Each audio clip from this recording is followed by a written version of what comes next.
Elle n'avait pas bougé d'un pouce. Elle était figée sur la promenade en bois, regardant l'homme qui l'avait détruite.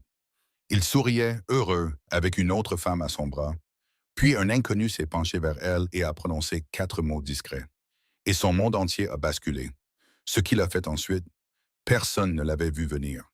Pas même elle. Cette histoire est un doux rappel. La porte qui se ferme sur un chagrin d'amour est souvent la même qui s'ouvre sur la vie que vous étiez destiné à vivre. Cette chaîne est votre refuge pour les histoires du cœur du vieil Ouest. Des histoires de cowboys au courage tranquille, d'amour qui renaît des cendres d'un cœur brisé, et des belles choses qui se produisent lorsqu'un inconnu choisit d'être bienveillant. Si cette histoire a réchauffé votre cœur, appuyez sur le bouton «J'aime». Laissez un commentaire avec votre moment préféré. Partagez-la avec quelqu'un qui a besoin d'un peu d'espoir. Et abonnez-vous pour ne jamais manquer une histoire qui en vaut la peine. Ce contenu a été soigneusement recherché, développé et édité manuellement par notre équipe pour offrir des histoires pleines de sens avec de précieuses leçons de vie. La poussière de la rue principale était à peine retombée. C'est alors que Bethany Zimmerman a posé les yeux sur le couple qui descendait de la diligence. Et son cœur a tout simplement oublié de battre. Cela faisait 3 longues années que Thomas Whitmore avait tout annulé. C'était juste 2 semaines avant leur mariage. Il avait dit qu'il partait en Californie pour se trouver.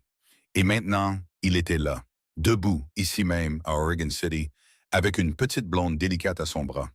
Sa robe de soie scintillait sous le dur soleil doux de l'année 1876. Les doigts de Bethany se sont crispés sur l'anse de son panier. Ses jointures sont devenues blanches comme un os. Elle regardait Thomas aider sa nouvelle femme à descendre de la voiture. Il était si doux et prévenant avec elle. D'une manière qu'il n'avait jamais eue avec Bethany, elle savait qu'elle aurait dû faire demi-tour, se réfugier dans le magasin général ou se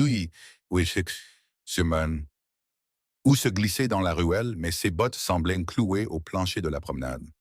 La chaleur de septembre était une lourde couverture sur ses épaules. Sa simple robe de calicot lui collait au dos. Elle s'était tuée à la tâche pour reconstruire sa vie après le départ de Thomas. Elle avait repris l'atelier de couture de son père après son décès l'hiver dernier. Et elle avait gagné le respect de la ville avec seulement sa détermination et une aiguille bien aiguisée. Maintenant, tout cela semblait sur le point de s'effondrer en poussière. Tout ça parce qu'elle n'arrivait pas à faire bouger ses jambes. Thomas ne l'avait pas encore vue. Il riait de quelque chose que sa femme lui chuchotait. Sa tête était penchée en arrière, avec une joie bien trop réelle. Et d'un seul coup, Bethany a senti cette vieille blessure se rouvrir violemment, aussi fraîche et vive que le jour où c'était arrivé. Elle pensait l'avoir aimé autrefois. Mais plus que l'amour, elle ressentait la honte profonde d'avoir été abandonnée, d'être la femme qui n'était pas assez bien, pas assez excitante, pas digne d'être gardée. Vous comptez rester là toute la journée? Ou vous allez bouger avant que ce panier vous coupe la circulation dans les mains? La voix venait de juste derrière elle. Elle était basse et chaleureuse, avec une pointe de taquinerie amicale. Bethany a sursauté si fort qu'elle a failli envoyer ses provisions voler partout. Elle s'est retournée brusquement et s'est retrouvée à lever les yeux vers un grand gaillard. Il portait un jean usé et un gilet de cuir marron. Ses cheveux sombres étaient un peu trop longs sous un chapeau poussiéreux, et ses yeux avaient la couleur d'un bon whisky du Tennessee au soleil. Elle l'avait vu en ville plusieurs fois au cours du mois passé. C'était un homme qui restait plutôt dans son coin. Mais il ne s'était jamais dit un mot. « Je suis tellement désolé. J'étais juste... » commença-t-elle. Mais les mots se sont asséchés dans sa gorge quand la voix de Thomas a retenti de l'autre côté de la rue. Bethany, Bethany Zimmerman, est-ce que c'est bien toi? Les yeux du cow-boy ont passé de son visage au couple qui traversait maintenant la rue poussiéreuse. Une lueur de compréhension aiguë a traversé son visage. Avant que Bethany ne puisse décider quoi faire ou quoi dire, l'inconnu s'est rapproché un peu. Sa présence était soudainement solide et stable derrière elle. Une garde silencieuse dans son dos. « Un ami à vous? » demanda-t-il à voix basse, même si elle avait le sentiment qu'il connaissait déjà la réponse. « Pas vraiment, » réussit-elle à murmurer en retour. Sa gorge était nouée par un mélange d'une douzaine de sentiments différents. Thomas les a rejoints, sa femme toujours accrochée à son bras. De près, Bethany pouvait voir qu'il s'en sortait bien. Son costume était bien coupé et semblait cher, et ses bottes étaient polies jusqu'à briller comme un miroir. Sa femme était encore plus jolie que de loin. Elle avait des yeux de la couleur des bleuets et des lèvres roses parfaites, esquissant un sourire curieux. Bethany, je n'arrive pas à y croire. Quelle coïncidence, dit Thomas, semblant sincèrement heureux de la voir. Tu as l'air en forme. La vie en ville semble te convenir. Je vais très bien, dit Bethany, luttant pour garder une voix égale. Je gère l'atelier de mon père maintenant. Oh, c'est vrai, j'ai entendu pour ton père. Je suis désolé pour ta perte. Le visage de Thomas a pris une expression qui se voulait sympathique, mais elle sonnait creux. Voici ma femme, Eleanor. Nous sommes mariés depuis un peu plus de 2 ans maintenant. Nous nous sommes rencontrés à San Francisco. Quelle ville! Rien à voir avec cette petite ville de pionniers, je peux te le dire. Eleanor tendit une main gantée avec une grâce étudiée. C'est un plaisir de vous rencontrer enfin, mademoiselle Zimmerman. Tout ami de Thomas est un ami à moi. Les mots étaient assez polis, mais ils piquaient comme du sel dans une plaie fraîche. Bethany lui serra la main un instant. Ses propres doigts semblaient rudes et cailleux à côté de la douceur de ceux d'Eleanor. Elle sentait toujours le cowboy debout juste derrière elle. Une force tranquille qui, d'une manière ou d'une autre, la faisait se sentir un peu moins seule. « Qu'est-ce qui te ramène à Oregon City? » demanda Bethany. Mais ce qu'elle voulait vraiment demander, c'était pourquoi diable il pensait qu'elle voudrait un jour le revoir.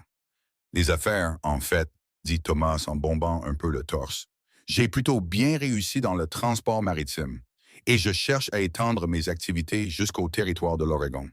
Nous serons en ville pour quelques semaines pendant que je rencontre des gens et que j'étudie les opportunités. Quelques semaines. Les mots ont frappé Bethany comme un coup de pain dans le ventre. Elle pensait que ce serait une rencontre rapide et horrible, à laquelle elle pourrait survivre et qu'elle pourrait oublier. Mais l'idée de voir Thomas et sa femme parfaite partout en ville pendant des semaines, de voir sourire et faire comme si ça ne la dérangeait pas le moins du monde, eh bien, cela semblait une tâche impossible. Ça a l'air très impressionnant, dit-elle, mais sa voix sortit faible et petite. J'espère sincèrement que tu trouveras ce que tu cherches. On devrait dîner ensemble pendant qu'on est cela, suggéra Thomas. Il était complètement aveugle au fait que Bethany avait perdu toutes ses couleurs. Rattraper le temps perdu, j'adorerais savoir tout ce que tu as fait ces dernières années. Et je suis sûr qu'Eleanor aimerait que quelqu'un qui vit ici lui fasse visiter les environs. Je crois que Mademoiselle Zimmerman a peut-être déjà des projets pour ses soirées, dit le cow-boy. Sa voix perça le bavardage de Thomas avec une puissance tranquille. Vu que nous avons des projets la plupart des soirs.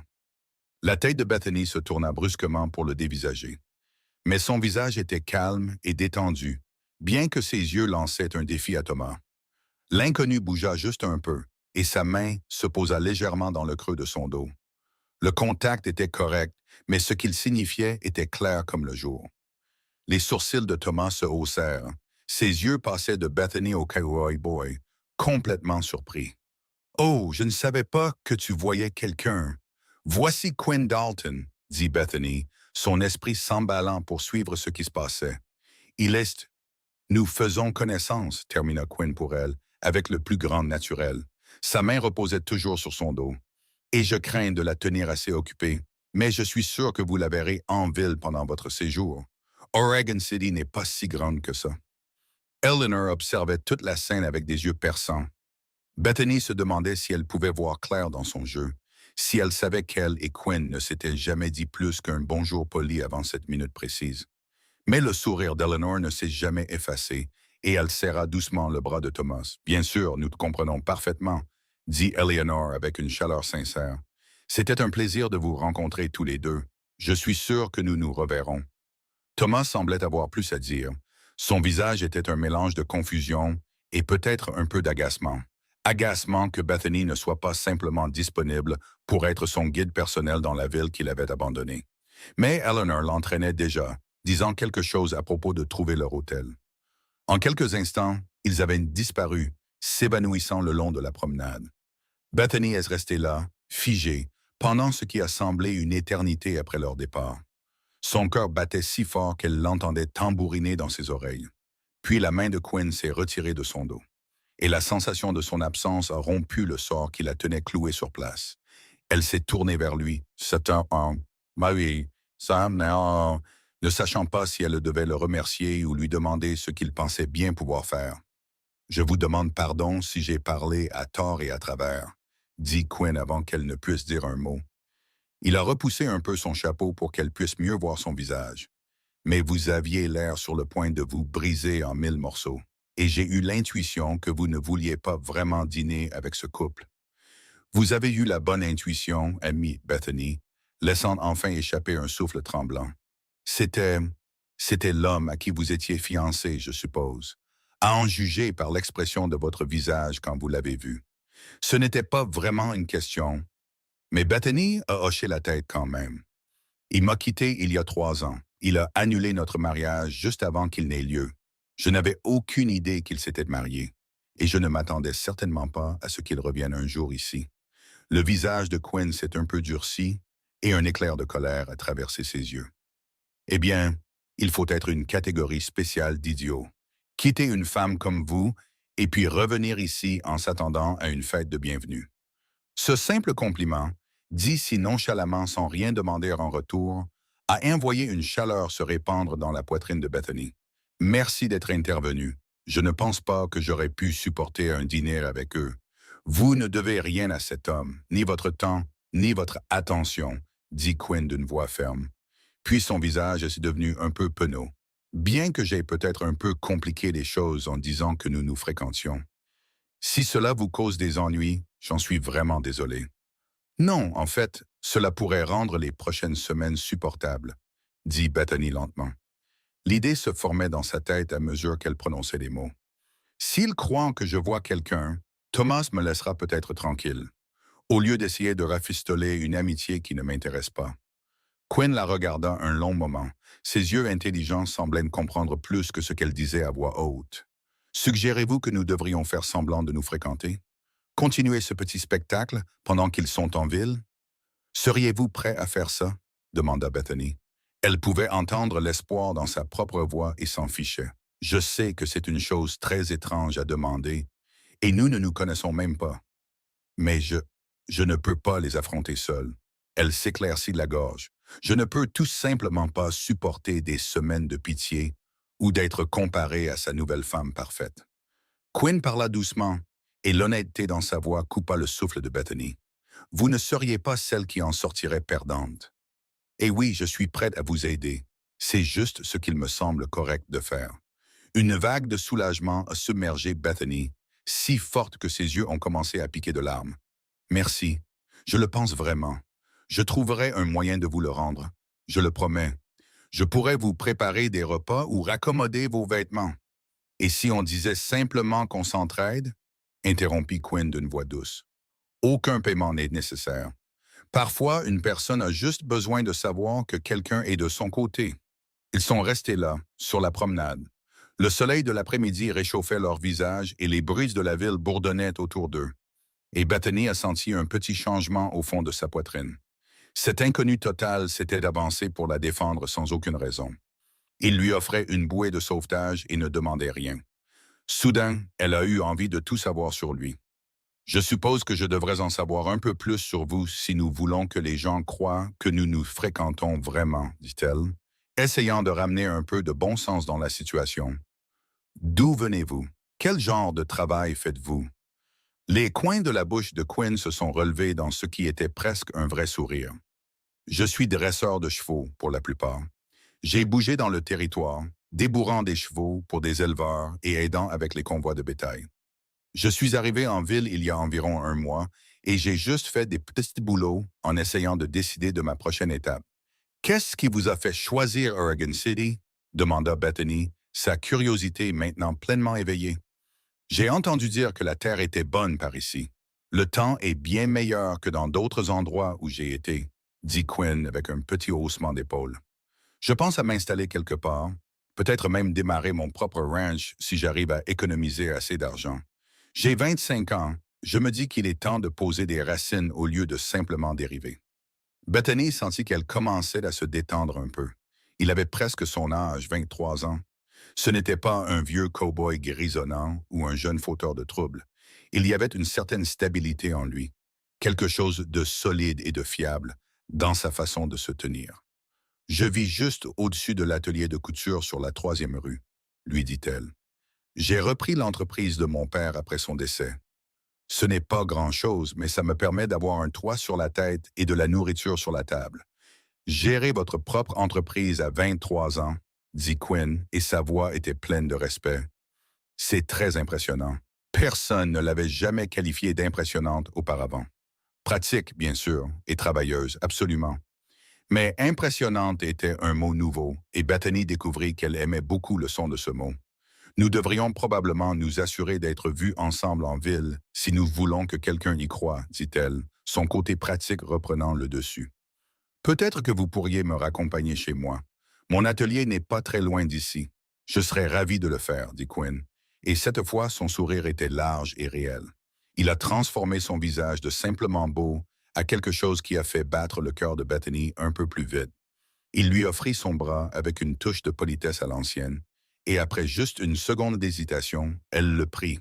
Ils ont flâné ensemble sur la rue principale, et Bethany était très consciente des regards curieux qu'il recevait des habitants.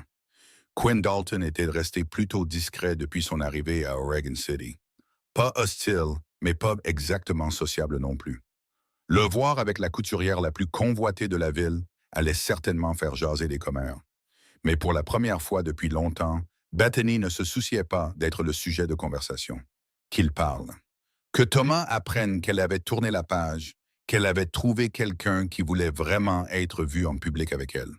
Dites-moi quelque chose de vrai sur vous, dit Quinn alors qu'il tournait dans la 3e rue. Quelque chose de plus que de simples faits. La question l'a pris par surprise, et Bethany dut prendre un moment pour y réfléchir. Je déteste la couture, admit-elle finalement. Je suis douée pour ça, et j'ai besoin de l'argent, mais je n'ai pas l'amour pour ce métier que mon père avait. Ce que j'aime vraiment, c'est lire. J'ai toute une étagère de livres dans mes appartements, et parfois je reste éveillé bien trop tard. Quel genre de livres lisez-vous? Demanda Quinn, et il semblait vraiment vouloir savoir. Des histoires d'aventure, principalement. Des romans sur des gens qui explorent de nouvelles terres et vivent toutes sortes d'expériences passionnantes. C'est probablement stupide, je suppose, de lire sur de grandes aventures alors que je mène une vie si tranquille. Ce n'est pas stupide du tout, dit Quinn d'une voix ferme. Tout le monde a besoin d'une évasion de temps en temps, et qui peut dire que votre vie sera toujours tranquille. Ils sont arrivés à l'atelier de couture, un petit bâtiment bien tenu avec des fenêtres propres qui montraient une partie du travail de Bethany. Elle retira à contre-cœur sa main du bras de Quinn, pas tout à fait prête à ce que leur moment se termine, mais ne sachant pas comment lui demander de rester. Merci encore pour tout aujourd'hui, dit-elle. Vous m'avez vraiment sauvé d'une situation vraiment horrible. Comme je vous l'ai dit, ça semblait juste la chose correcte à faire.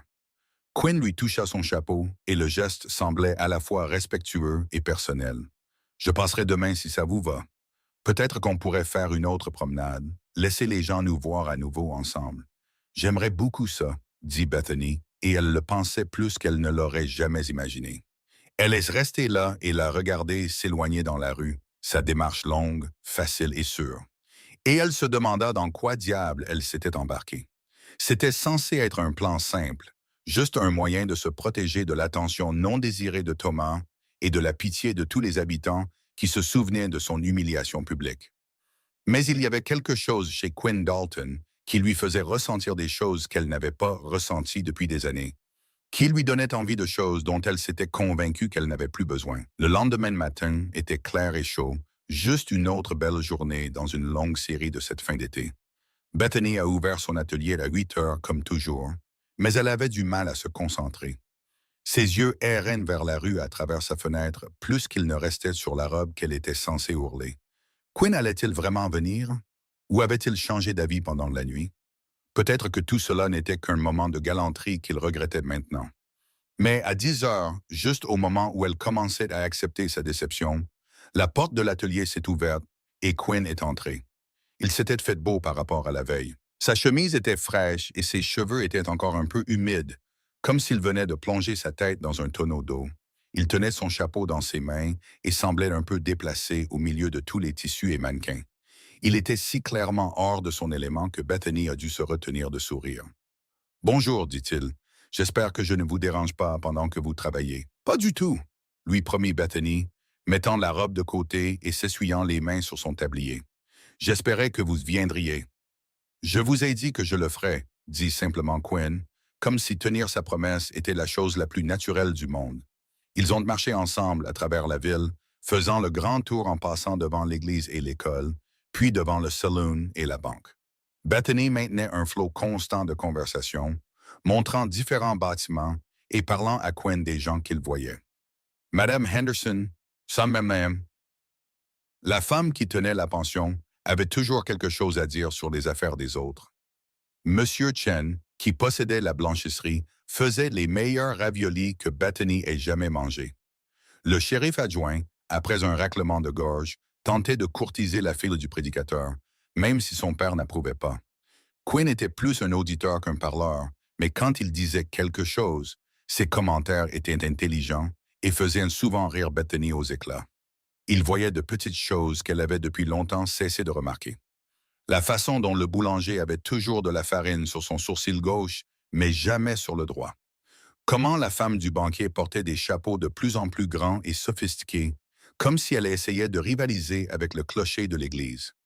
Il passait juste devant l'hôtel quand Thomas et Eleanor sont sortis, et Bethany a senti son dos se raidir sans même y penser. Mais la main de Quinn a trouvé la sienne, ses doigts chauds et rugueux s'enroulant autour des siens, et ce simple contact lui a donné une bouffée de force. Madame Zimmerman, Monsieur Dalton, appela Helena, semblant sincèrement heureuse. Quelle belle matinée pour une promenade. C'est certain, acquiesça Quinn d'une voix amicale, tenant fermement la main de Bethany. Vous vous installez bien toutes les deux? Oh oui, l'hôtel est tout à fait correct, dit Thomas, mais son ton laissait entendre que c'était bien en dessous de ses standards habituels. Son regard tomba sur les mains jointes de Quinn et Bethany, et une étrange expression passa sur son visage. Bien que je doive admettre que je m'habitue encore à être de retour dans une ville de pionniers après avoir vécu dans la sophistiquée San Francisco. Oregon City a son propre charme, dit Bethany, relevant un peu le menton. Tout le monde n'a pas besoin de la sophistication des grandes villes pour être heureux. Bien sûr que non, acquiesça Thomas immédiatement, bien que son sourire fût condescendant. Je voulais juste dire que ça doit être un grand changement pour toi, puisque tu n'es jamais parti d'ici. Tu as toujours eu des goûts si simples. Ces mots étaient conçus pour piquer, pour lui rappeler qu'elle n'était qu'une fille de petite ville et peu sophistiquée par rapport à sa nouvelle femme mondaine. Mais avant que la blessure ne puisse vraiment s'installer, le pouce de Quinn caressa doucement le dos de sa main, un rappel silencieux qu'elle n'était plus seule. J'ai toujours cru que les meilleures choses de la vie sont généralement les plus simples, dit Quinn. Sa voix était désinvolte, mais ses yeux étaient comme du silex alors qu'il regardait Thomas droit dans les yeux. Une bonne terre, un travail honnête et des gens qui tiennent leurs promesses, ce genre de choses. Les villes chics sont bien pour une visite, je suppose, mais je ne voudrais pas vivre dans un endroit qui me ferait oublier ce qui est vraiment important. La critique était subtile, mais elle était acérée, et une pointe de rougeur monta au cou de Thomas. Helena, d'un autre côté, semblait amusée par tout cela, ses yeux malins regardant Quinn avec un nouveau genre d'intérêt. « Eh bien, quel point de vue rafraîchissant, dit-elle avec chaleur. Thomas, nous devrions vraiment laisser ces deux-là continuer leur promenade. Nous avons cette réunion avec M. Fredericks à propos de l'entrepôt. » Thomas la laissa l'entraîner, mais pas avant d'avoir jeté un dernier regard perplexe à Bethany, comme s'il ne pouvait tout simplement pas comprendre comment son ancienne fiancée avait trouvé une femme comme Quinn Dalton. Une fois qu'ils furent hors de portée de voix, Bethany laissa échapper une longue et lente respiration. Il a toujours su dire la bonne chose pour me faire sentir petite. Eh bien, alors, il est soit méchant, soit idiot, dit Quinn, simplement. Probablement un peu des deux. Il n'y a rien de petit en vous, Bethany. Vous avez votre propre entreprise. Vous vous occupez de vous-même. Vous avez construit une toute nouvelle vie après qu'il ait failli détruire la vôtre. Cela demande une force que la plupart des gens n'ont tout simplement pas. Bethany sentit ses yeux s'embuer pour la deuxième fois en autant de jours.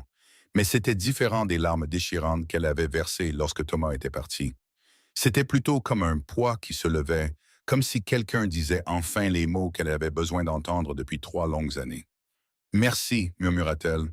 Vous me connaissez à peine, mais il semble que vous compreniez les choses mieux que des gens que je connais depuis toute ma vie. Parfois, un peu de distance rend les choses plus claires, dit doucement Quinn. Et parfois, on voit juste quelque chose chez une autre personne parce qu'on a soi-même parcouru un chemin similaire. Votre cœur a-t-il déjà été brisé? Demanda Bethany, sa curiosité maintenant vraiment piquée. Quinn resta silencieux un moment, son regard tourné vers l'intérieur. Pas par une femme, dit-il finalement, mais je sais très bien ce que ça fait d'être laissé pour compte, de se sentir comme si on n'était tout simplement pas assez bien. Mon propre père s'est assuré que je le comprenne haut et fort avant que je ne quitte la maison à 16 ans. La manière simple dont il l'a dit ne pouvait pas cacher la vieille blessure en dessous, et Bethany lui serra la main avant même d'y penser. Je suis tellement désolé. Un parent ne devrait jamais faire sentir cela à son enfant. C'est de l'eau qui a coulé sous les ponts maintenant, dit Quinn. Bien que la façon dont il lui serra la main en retour lui dit que la sympathie n'était pas malvenue. Le fait est que je comprends ce que vous traversez, et je suis plus qu'heureux de m'assurer que cet idiot et sa nouvelle femme ne vous fassent plus jamais ressentir cela. Ils continuèrent à marcher, et leurs mains jointes semblaient de plus en plus justes à chaque pas.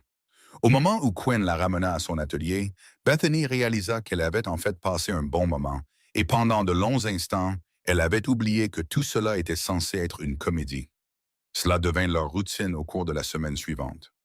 Quinn passait à l'atelier tous les matins, et ils faisaient une promenade, parfois pour faire des courses, d'autres fois juste pour parler. Ils croisèrent Thomas et Helena 2 fois de plus, et à chaque occasion, la présence de Quinn rendit tout cela gérable. Sa force tranquille donnait à Bethany le courage dont elle avait besoin pour garder la tête haute. Mais quelque chose d'autre commençait à se produire, quelque chose qu'aucun d'eux n'avait vu venir. Leurs conversations devinrent plus profondes, plus personnelles. Quinn lui parla de son enfance dans un ranch en faillite au Texas, d'un père qui buvait plus qu'il n'aurait dû et qui reprochait à ses propres fils et ses échecs. Il parla de son départ de la maison avec rien de plus qu'un cheval et la chemise sur son dos. Bethany s'ouvrit aussi, lui racontant des histoires sur sa mère décédée quand elle n'avait que 10 ans, sur la façon dont elle avait dû s'occuper de son père en deuil, et sur la profonde solitude qu'elle ressentait en regardant ses amis se marier et fonder leur propre famille pendant qu'elle s'enterrait dans son travail. Bientôt, Quinn restait pour le déjeuner, puis pour le dîner. Bethany découvrit qu'il était doué de ses mains, et en peu de temps, il réparait la planche de plancher lâche de ses escaliers, la charnière qui grinçait de sa porte d'entrée, et la fenêtre qui ne se fermait jamais tout à fait correctement. Il ne demanda jamais un sou, mais elle lui préparait des repas de plus en plus élaborés, réalisant qu'elle aimait cuisiner pour un homme qui l'appréciait vraiment. Les habitants d'Oregon City commencèrent à les voir comme un vrai couple, et ni Bethany ni Quinn ne dirent jamais le contraire. Madame Henderson leur adressait un sourire entendu chaque fois qu'elle les voyait ensemble. Monsieur Chen au restaurant commença à donner à Bethany une portion supplémentaire de raviolis, assez pour deux. Même le shérif adjoint, qui avait été un peu méfiant envers le nouveau venu silencieux au début, commença à adresser à Quinn un signe de tête respectueux quand il passait. Cela faisait presque 2 semaines qu'ils avaient leur petit arrangement quand tout a basculé. Bethany fermait son atelier pour la soirée quand elle entendit des voix fortes venant de l'extérieur. Elle sortit sur la promenade et vit Quinn face à 2 types qu'elle connaissait de la scierie. Tous deux étaient visiblement ivres et cherchaient de la bagarre. « Tu te prends pour quelqu'un de spécial, n'est-ce pas ?» bafouilla l'un d'eux, chancelant sur ses pieds. « Tu débarques dans notre ville, tu prends la plus jolie fille pour toi. Qu'est-ce qui te rend si supérieur à nous? » « Je ne cherche pas d'ennui, » dit Quinn, sa voix calme et égale. Ses mains étaient le long de son corps, mais son corps était tendu et prêt à réagir. « Pourquoi n'iriez-vous pas dormir un peu, les gars? »« Peut-être qu'on n'en a pas envie, » grogna le second homme. « Peut-être qu'on veut t'apprendre les bonnes manières quand on s'approche des femmes de notre ville. » Le cœur de Bethany battait de la chamade, mais elle se força à s'avancer. « Laissez-le tranquille, Ben, vous avez tous les deux bu plus que de raison. »« Reste en dehors de ça, Bethany, » répliqua Ben, lui jetant à peine un regard. « C'est une affaire d'homme. »« Il n'y a rien entre personnes, » dit Quinn, sa voix ferme. « Rentrez chez vous, cuvez votre vin. Demain, tout cela vous paraîtra bien stupide. » Mais Ben lançait déjà un coup de poing, son poing se dirigeant vers le visage de Quinn avec la maladresse d'un homme ivre. Quinn s'écarta comme si de rien n'était, n'essayant même pas de riposter, laissant simplement l'élan de Ben le faire trébucher. L'autre homme essaya d'attraper Quinn par derrière, mais Quinn se dégagea de sa prise, refusant toujours de se battre. « J'ai dit que je ne cherchais pas d'ennui, ou, » répéta Quinn, sa voix se durcissant, « ne me forcez pas à me défendre. » Juste à ce moment-là, le shérif adjoint arriva en courant dans la rue, attiré par tout le bruit. En quelques minutes, il maîtrisa les deux hommes ivres, s'excusant auprès de Quinn et promettant qu'ils passeraient la nuit dans une cellule pour se calmer. Après leur départ, Bethany se tourna vers Quinn, les yeux écarquillés. « Tu aurais pu les frapper. Tu aurais pu en finir en un clin d'œil. Pourquoi ne t'es-tu pas défendu? » « Parce que se battre devrait être la dernière chose à faire, pas la première, dit simplement Quinn. Et parce que je ne voulais pas que tu me vois comme ça. Je ne voulais pas que tu penses que j'étais un homme violent. » Cet aveu était si brut et honnête qu'il frappa Bethany en plein cœur. Il se souciait de ce qu'elle pensait de lui. Ce n'était plus seulement un spectacle, plus seulement lui rendant service à une femme dans une situation difficile. Quelque part en cours de route, tout cela était devenu réel. « Quinn, commença-t-elle, ne sachant même pas ce qu'elle voulait dire, sachant juste qu'elle devait dire quelque chose. « Je devrais probablement y aller, l'interrompit-il, sa voix un peu rauque. M'assurer que ces types n'ont pas causé d'autres problèmes. » Il était parti avant qu'elle ne puisse répondre, laissant Bethany seule sur la promenade, le cœur battant et la tête tournant. Tout était différent maintenant. Elle ne savait pas exactement quand ni comment c'était arrivé, mais elle savait avec certitude que ce qu'elle ressentait pour Quinn Dalton n'était plus un semblant.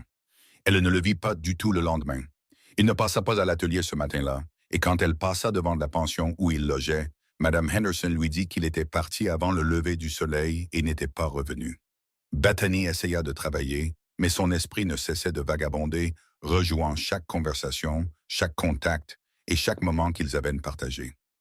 Il se faisait tard dans l'après-midi quand la cloche de la porte de son atelier sonna enfin, mais ce n'était pas Quinn. C'était Thomas Whitmore qui entra. Bethany se redressa de la robe qu'elle ourlait. Une vague de surprise et d'épuisement la submergea. « Thomas, où est Eleanor? » « Elle se repose à l'hôtel. Elle ne se sent pas très bien. » Thomas enleva son chapeau, tordant le bord entre ses mains. C'était une habitude nerveuse dont elle se souvenait de l'époque où ils se fréquentaient. « Je voulais te parler seul, Bethany. Je pense qu'il est temps de mettre les choses au clair. Je ne crois pas que nous ayons encore quoi que ce soit à nous dire, » dit Bethany, sa voix mesurée alors qu'elle posait son aiguille. « Oh, je pense que si. » Thomas s'avança plus loin dans son atelier, son visage semblant sincère. « Je t'ai observé ces 2 dernières semaines avec ce cowboy, et ça m'a fait réfléchir au passé, à nous. Il s'éclaircit la gorge, à la terrible erreur que j'ai faite. » L'estomac de Bethany sembla tomber au sol. « Sol. Thomas, s'il te plaît, ne fais pas ça. Je n'aurais jamais dû te quitter, dit-il, les mots sortant de sa bouche. J'étais jeune et stupide et je pensais avoir besoin d'une grande aventure. Je pensais avoir besoin de voir le monde, mais tout ce que j'ai trouvé là-bas, c'est que le succès ne signifie rien si vous n'avez pas la bonne personne à vos côtés. Tu as Eleanor à tes côtés, souligna Bethany, sa voix devenant glaciale. Ta femme. Eleanor est une femme bien, mais elle n'est pas toi, dit Thomas, faisant un autre pas vers elle. Elle ne me comprend pas comme tu le faisais. Elle ne connaît pas mon histoire, ma maison. Ces dernières semaines, en te revoyant, en me souvenant de tout ce que nous avions, je ne peux m'empêcher de penser que j'ai fait la plus grande erreur de toute ma vie en partant. Tu dois arrêter de parler, dit Bethany, sa voix vive comme l'éclair alors que la colère montait, chaude et rapide, en elle. Tu n'as pas le droit de faire ça. Tu n'as pas le droit de revenir dans ma vie avec ta jolie femme et tes affaires florissantes et de me dire que tu as fait une erreur. Tu as environ 3 ans de retard pour ça. Je sais que je t'ai fait du mal, commença à dire Thomas. Tu ne m'as pas fait de mal, tu m'as brisé, le coupa Bethany, sa voix commençant à trembler. Tu as rompu nos fiançailles 2 semaines avant notre mariage. Tu m'as humilié devant toute cette ville. Et tu m'as laissé ici pour ramasser tous les morceaux brisés toute seule. J'ai passé des mois où je ne pouvais même pas quitter ma propre maison sans voir les gens me regarder avec pitié. J'ai dû reconstruire toute ma vie à partir de zéro. Et tu penses que tu peux juste entrer ici et dire que tu es désolé et que je vais faire quoi? Tomber à nouveau dans tes bras? Je pensais que nous pourrions peut-être recommencer, dit Thomas, sa voix faible, clairement décontenancée par son feu. Si tu as encore des sentiments, j'ai des sentiments pour quelqu'un d'autre, dit Bethany avec une conviction absolue. Et alors que les mots quittaient sa bouche, elle sut qu'ils étaient la chose la plus vraie qu'elle ait jamais dite. Quinn est 2 fois l'homme que tu ne seras jamais. Il est honnête et il est gentil et il est là quand il dit qu'il le sera. Il ne fait pas de promesses qu'il n'a aucune intention de tenir. Et il n'abandonne certainement pas les gens. Alors, non, Thomas, nous ne pouvons pas recommencer. C'est fini. C'est fini depuis 3 longues années. Son visage était un mélange de colère brûlante et de honte. Tu choisis ce vagabond plutôt que moi. Bethany, je te donne la chance d'avoir une belle vie. Pas une histoire inventée avec un cavalier qui sera probablement parti le mois prochain. Sors de mon atelier, dit Bethany, sa voix aussi calme et froide qu'un matin d'hiver. Maintenant. Et ne reviens jamais. Quelles que soient tes affaires ici à Oregon City, tu ferais mieux de les terminer et de passer à autre chose. Je ne veux plus jamais te voir. Tu fais une grosse erreur, dit Thomas, se dirigeant lentement vers la porte. Tu vas le regretter. La seule chose que je regrette, c'est d'avoir dit oui à ta demande en mariage, répondit Bethany du tac au tac. Maintenant, sors. Thomas sortit en trombe, laissant la porte claquer derrière lui, et Bethany s'effondra simplement sur sa chaise, tremblante de la puissance des mots qu'elle avait enfin prononcés. Mais sous toute cette colère et cette surprise, elle ressentit une légèreté qu'elle n'avait pas connue depuis des années. Elle avait enfin tout laissé sortir, avait enfin pris sa propre défense au lieu de simplement accepter ce que la vie lui donnait. Et elle sut avec une certitude absolue qu'elle était amoureuse de Quinn Dalton. La porte de l'atelier grinça de nouveau, et la tête de Bethany se releva d'un coup, prête à dire à nouveau ses 4 vérités à Thomas s'il avait l'audace de revenir. Mais c'était Quinn qui se tenait dans l'embrasure de la porte, et son visage ressemblait à un orage qui se prépare. J'étais juste de l'autre côté de la rue, dit-il, allant droit au but. J'ai vu ce type, Whitmore, entrer ici. Est-ce que ça va? Est-ce qu'il a posé les mains sur toi? Pas de cette façon, dit Bethany, et son cœur s'envola rien qu'en le regardant. Il est venu me dire qu'il avait eu tort de me quitter, qu'il aurait dû m'épouser moi au lieu d'Eleanor. La mâchoire de Quinn se crispa. Et qu'est-ce que tu lui as dit? Je lui ai dit qu'il avait 3 ans de retard et qu'il devait quitter mon atelier, dit Bethany, se levant et marchant vers Quinn. Je lui ai fait savoir que j'avais des sentiments pour quelqu'un d'autre. Une lueur de quelque chose traversa les yeux de Quinn. C'était un mélange d'espoir, de peur et d'un profond désir. As-tu vraiment des sentiments pour un autre homme? Oui, dit simplement Bethany, s'arrêtant à quelques centimètres de lui. J'ai des sentiments pour toi, Quinn, de vrais sentiments, pas ceux qu'on fait semblant d'avoir. Et je crois que c'est le cas depuis un bon moment maintenant. Mais j'avais juste trop peur de le dire à voix haute. Quinn la regarda simplement pendant ce qui sembla une éternité. Le cœur de Bethany battait si vite qu'elle pensait qu'il allait sortir de sa poitrine. Puis il leva la main, lui prenant la joue avec une douceur qu'elle pouvait à peine croire, son pouce traçant doucement sa pommette. « Je suis revenu pour te dire que je ne peux pas continuer comme ça, » dit-il, sa voix épaisse d'émotion. « Je quittais la ville parce que faire semblant d'être ton prétendant alors que je voulais la vraie chose me déchirait. Mais Bethany, si tu penses ce que je crois, il s'éclaircit la gorge, je dis que j'en ai fini de faire semblant. Je dis que j'en ai fini de faire semblant, murmura Bethany, se penchant dans sa main. Je dis que je veux que ce soit réel. Je dis que je suis en train de tomber amoureuse de toi. Un grognement sourd a vibré dans la gorge de Quinn, puis sa bouche était sur la sienne. Ses lèvres étaient chaudes et sûres contre les siennes, et ses mains tenaient son visage comme si elle était la chose la plus précieuse au monde. Les mains de Bethany s'agrippèrent à son gilet, le tirant encore plus près, et elle versa 3 longues années de solitude et de désir dans ce baiser. Quand ils se séparèrent enfin, tous deux respirant fort, Quinn posa son front contre le sien. « Je t'aime, dit-il avec une certitude féroce. Je t'aime depuis cette première semaine où tu me parlais de tes livres et que tes yeux prenaient cet air rêveur et lointain. Je n'arrêtais pas de me dire que ce n'était qu'un accord, que je t'aidais juste, mais je me mentais à moi-même tout ce temps. Eh bien, alors nous sommes tous les deux des imbéciles, dit Bethany, riant un peu alors que des larmes commençaient à couler sur son visage. Tomber amoureux alors que nous étions censés faire semblant. Le meilleur genre d'imbécile qui soit, acquiesça Quinn, et il l'embrassa de nouveau, plus lentement cette fois, mais avec tout autant de stances. Ils sont restés là, dans son atelier, se tenant l'un l'autre alors que la lumière du jour s'estompait en crépuscule, et Bethany sentit un sentiment de paix s'installer au plus profond d'elle. C'était ça. C'était ce qui avait manqué avec Thomas. Ce sentiment d'être juste bien, de 2 âmes s'emboîtant de toutes les manières ce qui comptait vraiment. Alors, qu'est-ce qui vient ensuite? Demanda-t-elle finalement.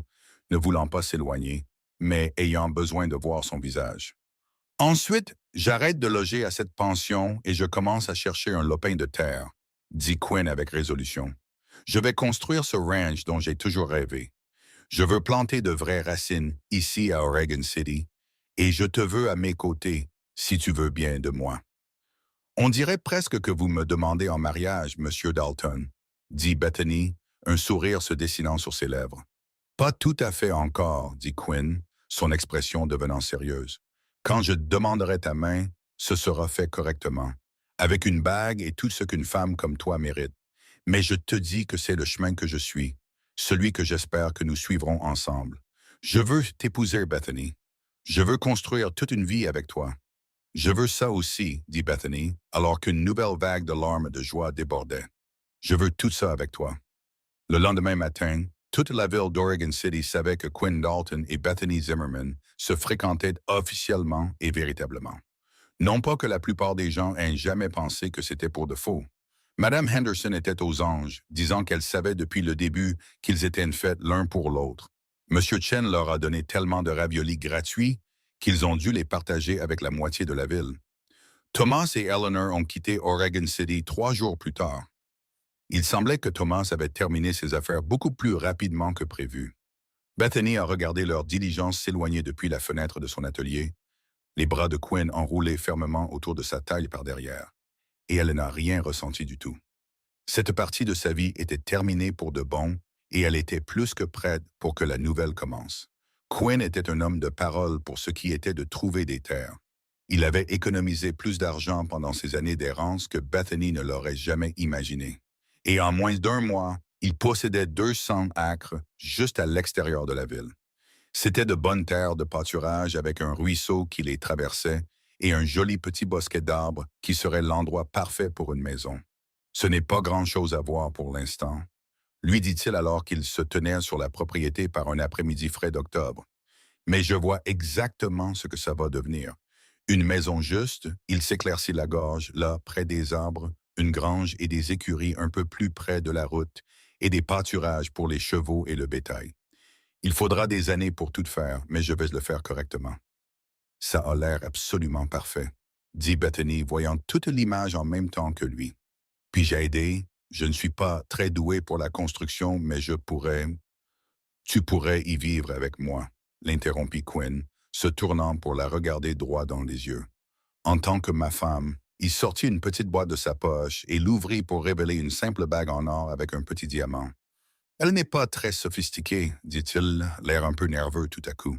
Mais Bethany Zimmerman, tu es la femme la plus forte, la plus courageuse et la plus merveilleuse que j'ai jamais connue. Tu me donnes envie d'être un homme meilleur, de construire. Il s'éclaircit la gorge, quelque chose qui durera. De planter des racines et de ne plus jamais errer.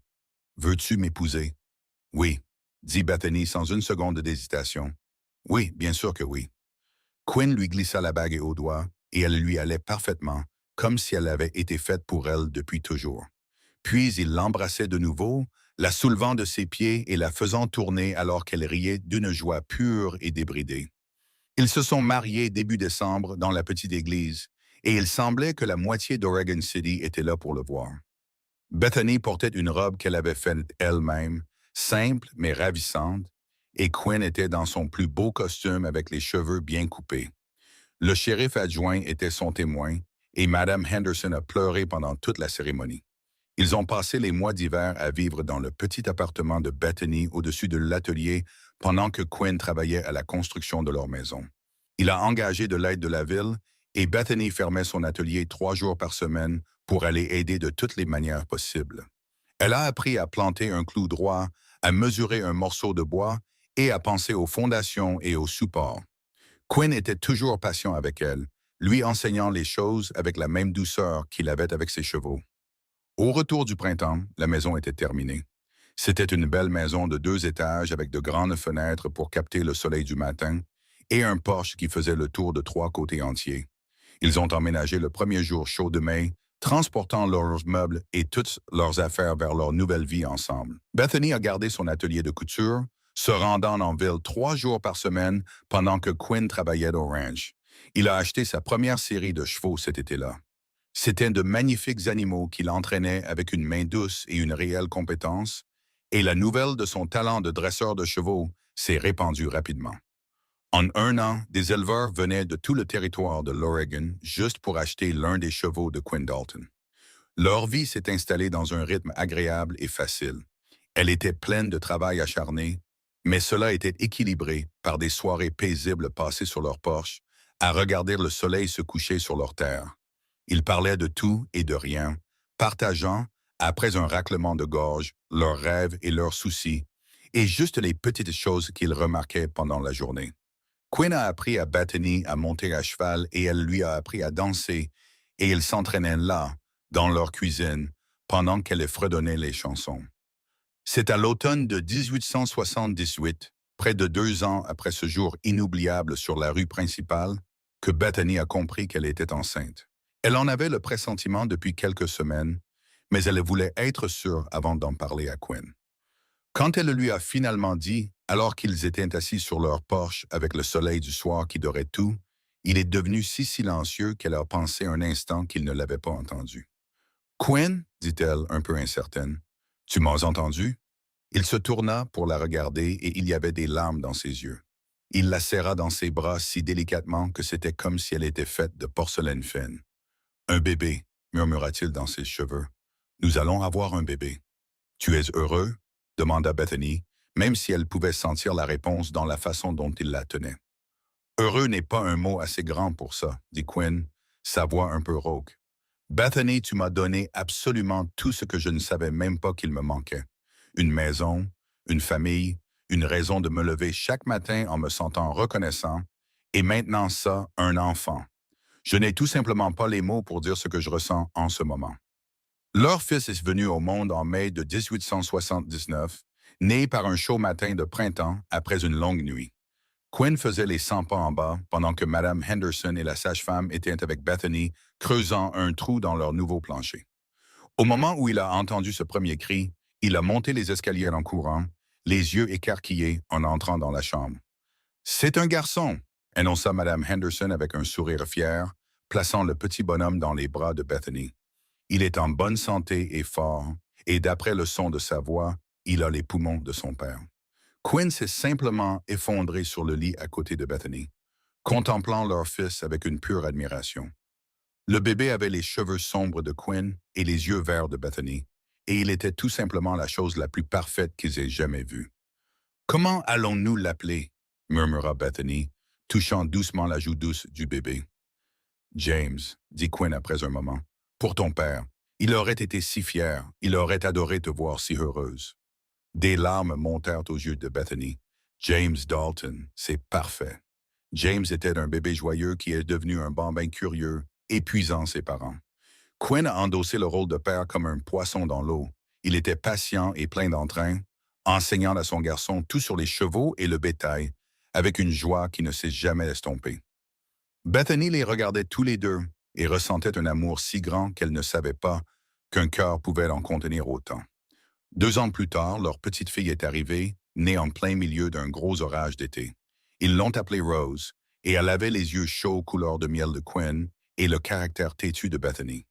Alors que James était le prudent et le silencieux, Rose était une petite tornade, grimpant sur tout ce qui était à sa portée et semant le trouble partout où elle allait. Le ranch a mieux marché qu'il ne l'avait jamais espéré. La bonne réputation de Quinn a attiré un travail régulier, et bientôt ils ont acheté plus de terre, agrandi la maison et engagé des ouvriers pour les aider. Bethany a finalement vendu son atelier de couture à une jeune femme sympathique qui venait de l'Est. Elle a gardé quelques-unes de ses clientes préférées et a travaillé de la maison, ce qui lui a donné plus de temps avec les enfants. Oregon City grandissait en même temps qu'eux, passant d'une ville de pionnières rudes et agitées à une véritable communauté. De nouvelles personnes sont arrivées, les entreprises ont prospéré et les choses ont commencé à se sentir plus stables. À travers tout cela, Quinn et Bethany sont devenus des personnalités bien connues en ville, respectées pour leur honnêteté, leurs portes toujours ouvertes et l'amour profond qu'ils avaient manifestement l'un pour l'autre. De temps en temps, Bethany se souvenait de ce jour terrible où elle était restée figée dans la rue, regardant Thomas arriver avec sa nouvelle femme. se sentant comme si son monde entier venait de s'effondrer. Elle n'a jamais revu Thomas après son départ de la ville. Elle a cependant entendu dire, par des rumeurs, que son mariage avait mal tourné, que ses affaires avaient fait faillite et qu'il errait d'un endroit à l'autre, poursuivant un succès qui était toujours juste hors de sa portée. Elle ne se sentait pas heureuse de son malheur, mais elle était certainement reconnaissante du chemin que sa propre vie avait pris. Si Thomas n'avait pas piétiné son cœur, s'il n'était pas apparu ce jour-là à Oregon City, elle n'aurait peut-être jamais rencontré Quinn. Elle aurait pu passer toute sa vie sans savoir ce qu'était le véritable amour ou ce que c'était que de construire une vie avec un vrai partenaire qui vous soutient de toutes les manières possibles. Pour leur 10e anniversaire de mariage, Quinn a organisé un voyage surprise. Il a demandé à Mme Henderson de s'occuper des enfants pendant quelques jours et a emmené Bethany haut dans les montagnes, après un raclement de gorge, jusqu'à un lac magnifique entouré de champs de fleurs sauvages. Ils ont passé 3 jours à camper, à parler, à rire et à être proches sous les étoiles, se sentant comme un couple de jeunes amoureux au lieu de parents de 2 enfants sauvages. Le regrettes-tu parfois? Demanda Quinn un soir alors qu'ils étaient assis près du feu, Bethany blottie contre lui. De t'être contenté d'un simple éleveur de chevaux au lieu d'un homme avec de meilleures perspectives? Mécontentée, Bethany se redressa et le regarda comme s'il avait perdu la tête. Quinn Dalton, dire que je me suis contenté de toi est la chose la plus ridicule que j'ai jamais entendue. Tu es bien plus que tout ce que j'ai jamais eu le courage de rêver. Bien, dit Quinn, la serrant encore plus fort, parce que tu es coincé avec moi pour un bon bout de temps. Pour toujours me semble parfait, murmura Bethany en retour, lui donnant un doux baiser.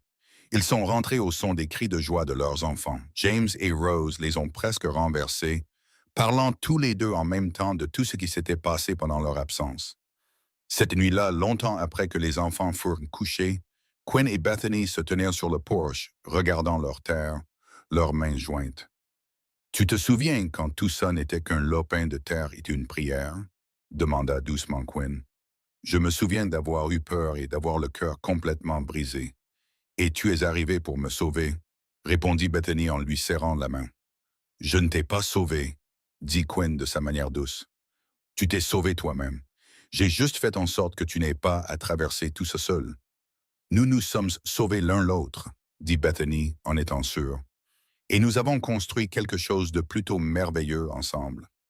Les années ont continué à passer, comme elles le font toujours, remplies de petits moments de bonheur et de tristesse occasionnelle. Les enfants ont grandi, le ranch s'est agrandi, et l'amour entre eux s'est approfondi. Un amour qui venait du fait de se choisir l'un l'autre, jour après jour. James est devenu un jeune homme bien qui aimait les chevaux tout autant que son père, tandis que Rose est devenue une si bonne cavalière qu'elle pouvait surpasser la plupart des employés du ranch au tir avant même d'avoir 12 ans. En 1890, alors que Bethany avait 37 ans et Quinn 39, ils ont eu la surprise d'un 3e enfant, un autre garçon qu'ils ont nommé Daniel. C'était une merveilleuse surprise, accueillie à bras ouverts par toute la famille. James et Rose adoraient leur nouveau petit frère, veillant sur lui comme de petits faucons. Les cheveux de Quinn ont commencé à grisonner sur les côtés et de petites rides de rire se sont formées autour des yeux de Bethany, mais ils se regardaient toujours comme s'ils étaient tout neufs. Ils dansaient toujours dans la cuisine, s'asseyaient toujours sur le porche et parlaient pendant des heures, et se retrouvaient toujours dans l'obscurité de la nuit comme 2 boussoles pointant vers la maison. Le ranch est devenu célèbre dans tout le territoire de l'Oregon comme l'un des meilleurs élevages de chevaux des environs. Des gens riches venaient de Californie pour acheter l'un des chevaux expertement dressés de Quinn Dalton. Mais tout ce succès n'a jamais changé l'homme qu'était Quinn. Il était toujours stable, honnête et complètement dévoué à sa famille avant tout. Bethany a publié son premier livre en 1895. C'était un recueil d'histoires sur la vie à la frontière qui a surpris tout le monde, surtout elle-même. Elle avait juste commencé à noter de petites choses le soir après que les enfants se soient endormis, juste de petits souvenirs et des pensées. Mais Quinn l'avait poussée à les transformer en quelque chose de plus. Un éditeur de Portland a décidé de tenter sa chance, et c'est ainsi que Bethany Dalton n'était plus seulement la femme d'un éleveur, mais une véritable auteure. « Eh bien, regarde-toi, dit Quinn, sa voix épaisse de fierté lorsque le premier livre imprimé est arrivé. Il la serra fort pendant qu'elle pleurait des larmes de joie. Tu as toujours rêvé d'aventure et maintenant tu peux les partager avec le monde entier. Tu es ma plus grande aventure, lui dit Bethany, et elle le pensait de toute son âme. Au tournant du nouveau siècle, James gérait la plupart du travail quotidien du ranch. C'était un jeune homme responsable de 21 ans qui avait le don de son père avec les chevaux et l'esprit vif de sa mère pour les affaires. Rose les avait tous stupéfiés en déclarant qu'elle allait devenir médecin et elle est partie à l'Est pour l'école de médecine avec la bénédiction et le soutien total de ses parents. Daniel, qui avait maintenant 10 ans, cherchait encore qui il voulait devenir, essayant différents rêves pour voir lequel lui convenait. Quinn et Bethany étaient alors dans la quarantaine, leurs visages et leurs mains, montrant l'histoire de leur travail acharné et de leur joie durement gagnée. Ils avaient traversé des sécheresses et des hivers rudes, des enfants malades et des saisons de mise bas difficiles, toutes les épreuves habituelles qui accompagnent la construction d'une vie dans un endroit encore un peu sauvage. Mais ils avaient affronté chaque épreuve ensemble, et c'est ce qui comptait vraiment. Un soir chaud de l'été de 1901, 25 ans après ce jour qui a changé sa vie sur la rue principale, ils étaient assis sur leur porche. Ils regardaient le soleil couchant peindre le ciel de traînées d'orange et de rose. Leurs petits-enfants jouaient dans la cour. James avait épousé une charmante fille nommée Catherine 2 ans auparavant, et ils avaient un petit garçon et une toute nouvelle petite fille. Même Rose était de retour pour une visite, faisant une pause dans ses livres de médecine pour être avec sa famille. Tu te souviens à quel point j'avais peur d'affronter Thomas et Eleanor toute seule? Demanda Bethany, posant sa tête sur l'épaule de Quinn. Je me souviens juste d'avoir pensé que tu étais la plus belle femme que j'ai jamais vue. Même quand tu avais l'air de vouloir que le sol t'avale, répondit Quinn, son bras enroulé fermement autour de sa taille. J'étais si sûr que ma vie était finie, dit doucement Bethany. Le voir là, avec sa nouvelle femme, me semblait la pire chose qui puisse m'arriver. Et ça s'est avéré être la meilleure, dit Quinn, se penchant pour lui embrasser le front. Parce que ça m'a mené droit à toi. Ça nous a menés l'un à l'autre, le corrigea Bethany, tournant la tête pour lui donner un vrai baiser. Chaque bonne chose dans ma vie a commencé ce jour-là, quand un gentil cowboy s'est assuré que je n'ai pas à affronter mon ancien amour toute seule. Je le referai sans hésiter, lui dit Quinn. Je ferai n'importe quoi au monde pour toi, Bethany. À l'époque maintenant, et pour tous les jours à venir. Je sais, dit-elle doucement, levant la main pour toucher doucement sa joue burinée. Et c'est ce qui rend cette vie si spéciale. Elle est construite sur un amour vrai, un vrai partenariat, et un véritable engagement, pas sur le genre de promesses vides que Thomas avait l'habitude de faire. Ils sont restés assis ensemble alors que le soleil disparaissait enfin, projetant de longues ombres dorées sur leur monde. Le son des rires de leurs enfants et petits-enfants flottait depuis la cour, la douce musique de la vie qu'ils avaient construite à partir de rien. Le ranch s'étendait tout autour d'eux, prospère et magnifique, un témoignage vivant de leurs rêves. Bethany Zimmerman, la jeune fille autrefois laissée dans la honte et le cœur brisé, avait trouvé quelque chose de bien meilleur que la vie qu'elle avait autrefois prévue. Elle avait trouvé Quinn Dalton, un cow-boy au grand cœur et aux mains stables, qui était apparu juste au moment où elle avait le plus besoin de quelqu'un. Ils avaient construit plus qu'un simple ranch ensemble, ils avaient bâti un héritage. Il était forgé par le travail acharné, l'amour honnête et des enfants élevés pour être des êtres humains décents. Leur partenariat avait affronté toutes les tempêtes qui s'étaient présentées. Et chaque soir, alors qu'ils s'asseyaient sur le porche en regardant le soleil décliner, Bethany offrait une prière silencieuse de remerciement pour le jour où son ancien fiancé était apparu avec sa nouvelle femme. Ce jour douloureux l'avait, sans le savoir, mené à Quinn. Il l'avait amené à son vrai foyer et lui avait offert une vie bien plus merveilleuse que toutes les aventures qu'elle avait jamais imaginées dans un livre. Elle se pencha dans l'étreinte forte de Quinn, le battement régulier de son cœur un réconfort contre son dos. Elle savait avec une certitude qui lui parcourait les os que c'était précisément là où elle était censée être. Il ne s'agissait pas de se contenter ou de faire des compromis. Il s'agissait de trouver l'unique âme au monde qui la voyait pour tout ce qu'elle était et l'aimait tout autant. L'homme qui était resté à ses côtés pendant 25 ans, et elle savait qu'il resterait là pour toutes les années qu'il leur serait donné de vivre. « Je t'aime », murmura-t-elle, et les mots étaient aussi vrais aujourd'hui que lorsqu'elle les avait prononcés pour la première fois dans son atelier, il y a si longtemps. Je t'aime aussi, répondit Quinn, sa voix pleine d'une profonde émotion. Depuis toujours et pour toujours. Alors que les premières étoiles commençaient à piquer la toile sombre du ciel au-dessus de leur ranch, Bethany sourit.